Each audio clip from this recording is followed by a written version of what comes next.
여호와께서 모세에게 말씀하여 이르시되 이스라엘 자손에게 명령하여 모든 나병 환자와 유출증이 있는 자와 죽음으로 부정하게 된 자를 다 진영 밖으로 내보내되 남녀를 막론하고 다 진영 밖으로 내보내어 그들이 진영을 더럽히게 하지 말라. 내가 그 진영 가운데에 거하느니라 하시매 이스라엘 자손이 그같이 행하여 그들을 진영 밖으로 내보냈으니 곧 여호와께서 모세에게 이르신 대로 이스라엘 자손이 행하였더라. 여호와께서 모세에게 말씀하여 이르시되 이스라엘 자손에게 이르라.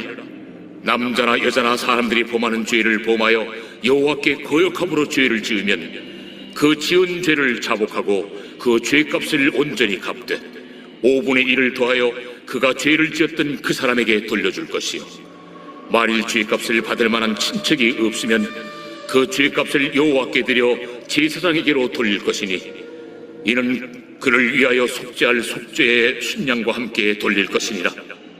이스라엘 자손이 거제로 제사장에게 가져오는 모든 성물은 그의 것이 될 것이라. 각 사람이 구별한 물건은 그의 것이 되나니 누구든지 제사장에게 주는 것은 그의 것이 되느니라.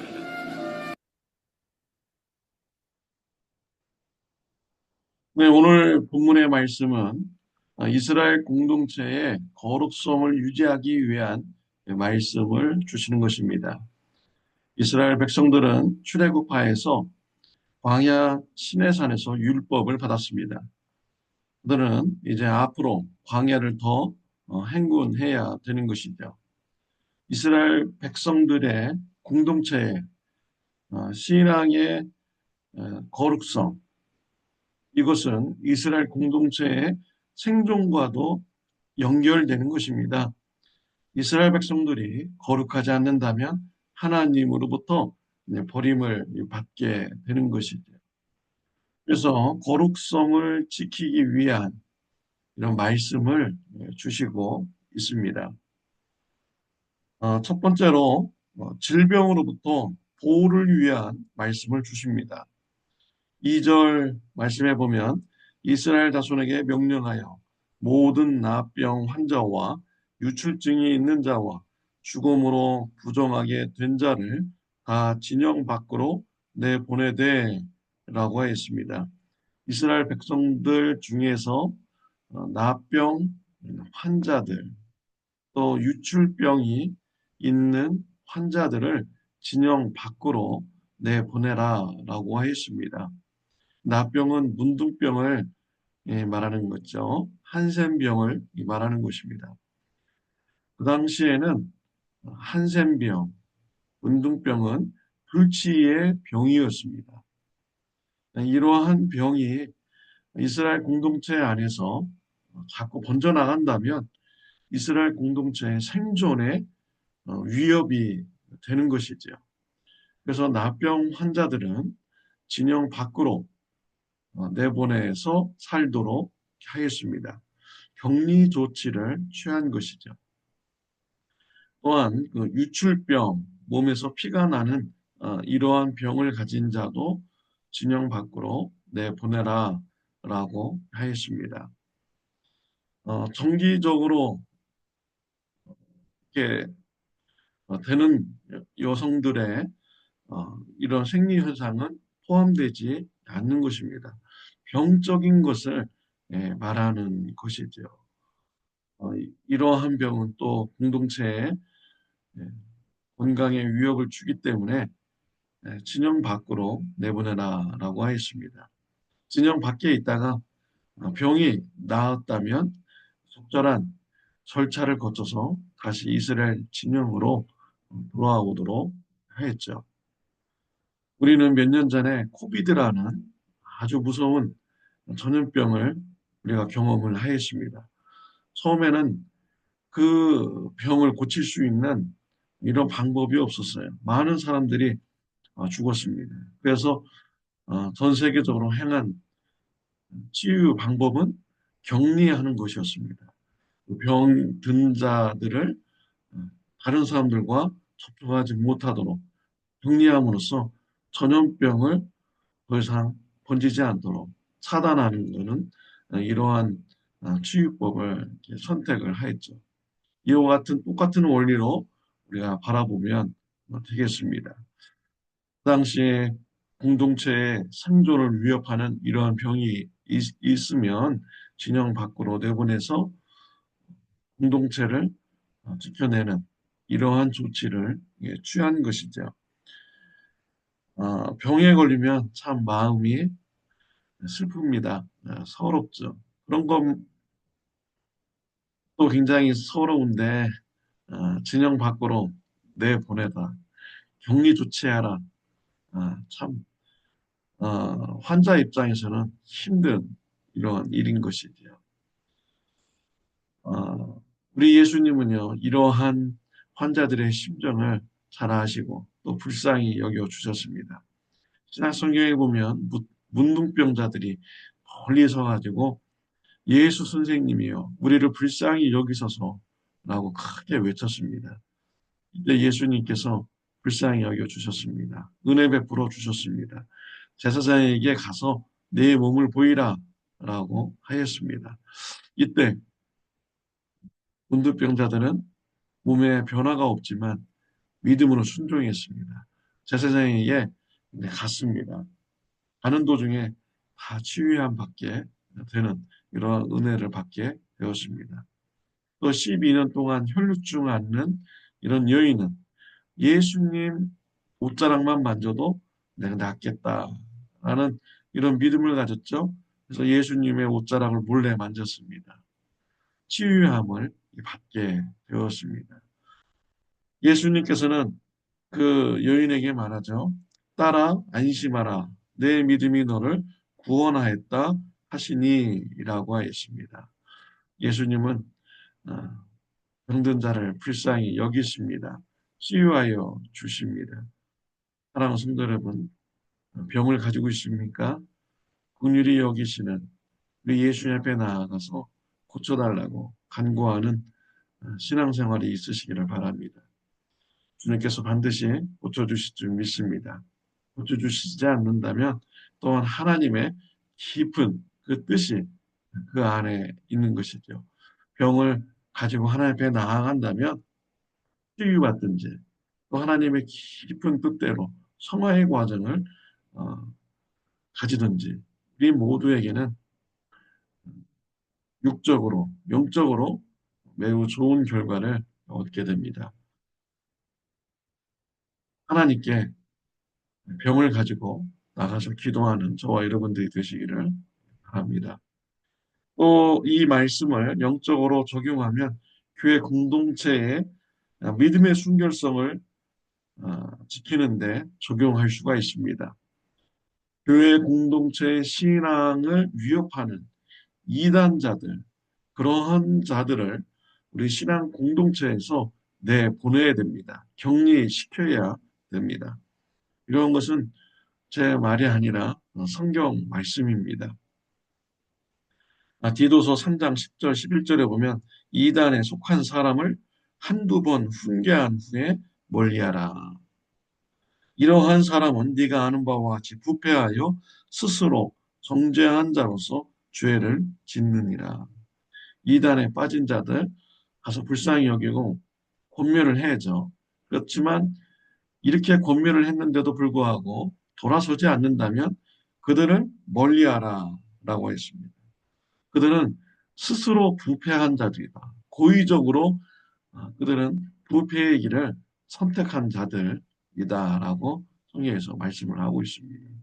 이단자들 더 이상 교회에 들어오지 못하도록 막아야 됩니다. 내보내야 됩니다. 그래야 성도님들이 믿음이 건강하게 성장할 수가 있는 것입니다. 또 요한이서 1장 10절 11절에 보면 누구든지 이 교훈을 가지지 않고 너희에게 나아가거든 그를 집에 들이지도 말고 인사도 하지 말라. 그에게 인사하는 자는 그 악한 일에 참여하는 자임이라 라고 했습니다. 누구든지 이 교훈을 가지지 않고 너희에게 나아가는 자, 이단 사상을 말하는 것이죠. 우리와 똑같은 신앙 고백, 주는 그리스도시요 살아계신 하나님의 아들이십니다. 나는 이런 신앙 고백을 가지지 않고 들어오는 자들, 이단 사상을 가지고 들어오는 자들, 그런 사람들은 교회에 들이지도 말고 인사도 하지 말라라고 말씀을 주십니다. 우리 믿음의 신앙 공동체를 지키기 위해서 이단 사상을 배격하는 신앙생활을 가져야겠습니다. 오늘 본문 말씀에 보면은 죄를 지어서 물질적인 손해를 끼친 사람들에게 말씀을 주시고 있습니다. 7절에 보면 그 죄를 자복하고 그 죄값을 온전히 갚되 5분의 1을 더하여 그가 죄를 지었던 그 사람에게 돌려줄 것이요 라고 했습니다. 죄를 지어서 물질적인 피해를 끼친 자들, 그들은 하나님 앞에 나가서 회개하고 용서함을 받습니다. 그리고 그걸로 끝나지 말라는 것이죠. 피해 보상을 100%다 해주고 더 해서 20%를 얹어서 피해 보상을 반드시 하라라고 말씀을 주시고 있습니다. 이런 점은 오늘날 기독교인들도 반드시 그렇게 하는 게 매우 좋겠습니다. 죄를 짓고 피해를 끼쳤는데 나는 예수님의 피로 다 용서함 받았어 라고 하면서 자기는 평안함을 유지하고 좋다고 하는데 물질적인 피해를 받은 사람은 그 사람에게 가서 아무 피해 보상을 해주지 않는다면 그 사람이 어떻게 생각하겠습니까? 그 예수님 믿는 사람하고 관계가 좋아지겠습니까? 관계가 파괴되는 것이죠. 그리스도인들을 바라볼 때 어떻게 바라보겠습니까? 우리 한국 사회에서 밀양이라는 영화가 있죠. 한 어머니가 유괴범에게 아들이 납치되어서 아들이 죽게 됩니다. 어머니는 많이 슬퍼했죠. 유괴범은 붙잡혀서 교도소에 갔습니다. 어머니는 슬픈 생활을 하다가 예수님을 영접했습니다. 그리고 마음에 살인범을 용서해 줘야겠다 하고 교도소를 찾아갔죠. 그랬더니 교도소에서 살인범이 나오는데 평안한 얼굴로 나옵니다. 그리고 말하기를 나는 예수님 피로 다 죄 용서함 받았습니다. 라고 이렇게 말하는 것이죠. 그러자 이 주인공 어머니가 분노하게 됩니다. 내가 너를 용서하지 않았는데 누가 너를 용서했느냐라고 분노하게 되죠. 그런데 그리스도인들의 잘못된 점을 지적을 한 것입니다. 내가 죄를 지었는데 하나님 앞에 가서 죄 문제를 해결받습니다. 그런데 그것으로 끝난다라는 것이죠. 이웃에게 피해 보상을 하지 않는다라는 것입니다. 이웃과의 관계의 회복의 역할을 하지 않는다라는 것이죠. 이러한 것은 매우 잘못된 이런 모습인 것입니다. 우리가 예수님의 피로 용서함 받습니다. 정말 그 은혜에 감사하고 그 죄가 잘못됐다고 인정하고 회개한다면 내 죄로 인해서 피해를 본 사람들에게 찾아가서 피해 복구를 해 줘야 되는 것이죠. 더 나아가서 20%를 더 얹어서 피해 복구를 해줄 때 이웃과의 관계가 회복이 되고 하나님과의 관계에서 하나님을 영광 돌리게 되는 것입니다. 지난 성경에 보면 삭개오가 예수님을 만났습니다. 회개하였습니다. 그는 자신의 재산 절반을 가난한 자들에게 내어준다고 했습니다. 또한 더불어서 남에게 빼앗은 것이 있다면 4배나 갚겠습니다. 라고 회개의 결단을 하였습니다. 어떻게 해서 이게 4배씩이나 갚겠다고 이런 결단을 했을까요? 출애굽기 21장, 출애굽기 22장 1절에 보면 소나 양을 훔친다는 한 마리 훔쳤으면 4마리, 4배를 더해서 5마리를 갚아주도록 하였습니다. 이러한 죄는요, 고의성으로 지은 것입니다. 내가 고의적으로 이웃에게 물질적인 피해를 줘야겠다라고 하면서 지은 죄들, 이런 것은 4배 갚도록 하였습니다. 또 이웃들에게 심각한 피해를 주는 이러한 죄를 지었다면 4배를 갚도록 한 것이죠. 오늘 본문 말씀에서 보면 물질적으로 피해를 줬을 때 20%를 더해서 갚으라고 했잖아요. 이것은 고의적인 것이 아니고 심각한 죄를 말하는 것이 아닙니다. 내가 의도적인 것이 아니었을 때, 액시던트로 피해를 줬을 때, 이러한 경우를 말하는 것이죠. 이 삭개오가 네 배를 이웃들에게 갚겠다라고 말한 것은 삭개오의 회개가 매우 진실했다. 라는 것을 말해주고 있는 것입니다.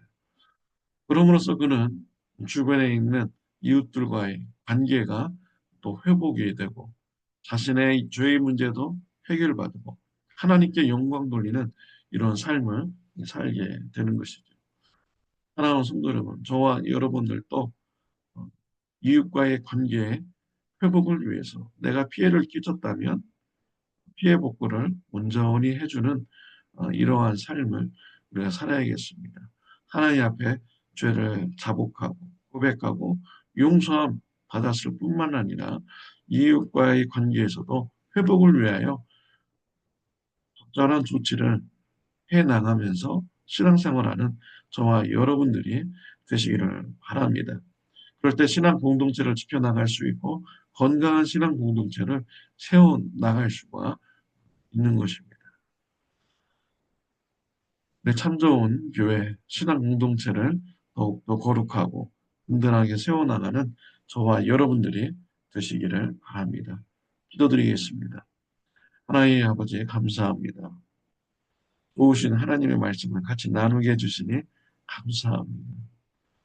내가 죄가 용서함 받은 자로서 우리가 감사하고 진실한 회개를 나타내기 위하여 이웃과의 관계를 회복을 위하여 이웃에게도 선한 일을 하고 적절한 조치에 행동을 하면서 살아갈 수 있도록 주님 은혜 베풀어 주시옵소서. 또 몸이 병들었을 때 우리 예수님을 의지하는 자가 되게 하여 주옵시고 은혜 없이는 살 수 없다고 고백하는 자가 되게 하여 주옵소서. 예수님의 이름으로 기도드렸습니다. 아멘. 좋은 하루 되시기를 바랍니다.